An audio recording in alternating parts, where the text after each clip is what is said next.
Bon, à partir de là, pour vraiment donner l'impression que c'est un dessin, ce serait intéressant que le dessin n'aille pas jusqu'au bord de la feuille de papier. Comme un vrai dessin, on ne le fait pas aller jusqu'au bord de la feuille nécessairement. Donc, sur chacun des groupes, on peut ajouter un masque de fusion. Donc, le groupe du dessus, masque de fusion. Le groupe du dessous, masque de fusion. Voilà. En ayant zoomé en arrière, et peut-être enlever l'œil en face du calque des traits, là. Voilà, en traversant le groupe du dessus, dans son masque de fusion. Zoomer en arrière pour avoir de la place, de l'espace vide sur l'écran là autour de l'image. Avec un pinceau en mode d'application normal 100%, en dessinant avec du noir. CTRL ALT, clic gauche du Mac ou clic droit du PC, on fait varier la dimension de la brush, son flou éventuellement. Et on va enlever voilà, de l'affichage des traits.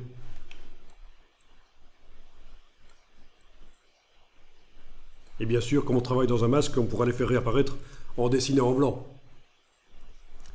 Enfin, quand je dis qu'on enlève des traits, c'est plutôt des taches qu'on enlève ici. Voilà, on enlève des taches.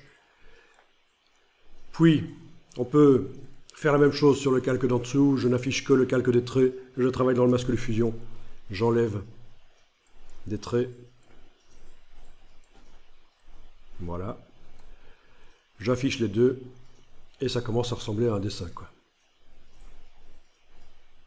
Après, il faut doser, c'est vraiment une question de dosage.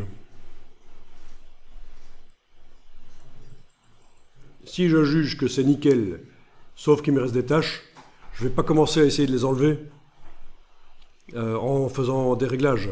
Je vais bêtement, évidemment, faire un calque vide au-dessus de tout et dessiner en blanc dedans. S'il me reste des taches dans mon ciel ici et que je trouve que le résultat est nickel, voilà, je ne vais pas essayer de l'enlever les taches du ciel en jouant sur les réglages. On dessine en blanc tout simplement, voilà. Et au départ de voilà, cette technique, vous pouvez essayer de l'améliorer. Si vous y arrivez, vous m'en parlez, ça m'intéresse.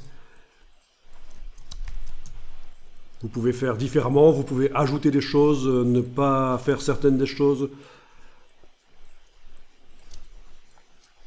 Voilà, tout est possible.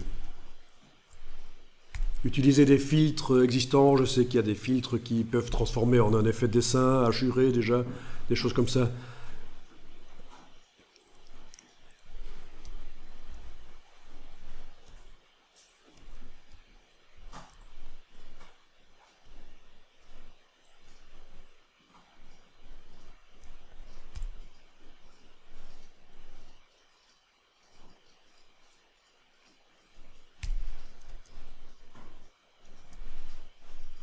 Ok, il ne reste plus qu'à l'imprimer et aller le vendre à Paris sur les petits marchés pour les touristes crédules.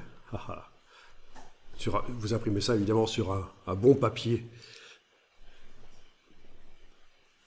En plus, ça se fait. Mais maintenant, les gens sont moins dupes qu'il y a une vingtaine d'années. Mais avant, quand on faisait de l'impression d'art, impression jet d'encre haut de gamme sur du papier, il y en a qui pouvaient croire que c'était un vrai dessin éventuellement. Évidemment, il faut ajouter un peu de couleur manuellement pour faire plus vrai. Hein, et de préférence très expressif, vite fait. Comme si l'artiste avait léché vraiment son dessin et puis à la fin, le coup de génie de l'artiste, les coups en couleur. Ah, ne faites pas ça, c'est pas honnête tout ça. Comment osez-vous penser à tout ça ?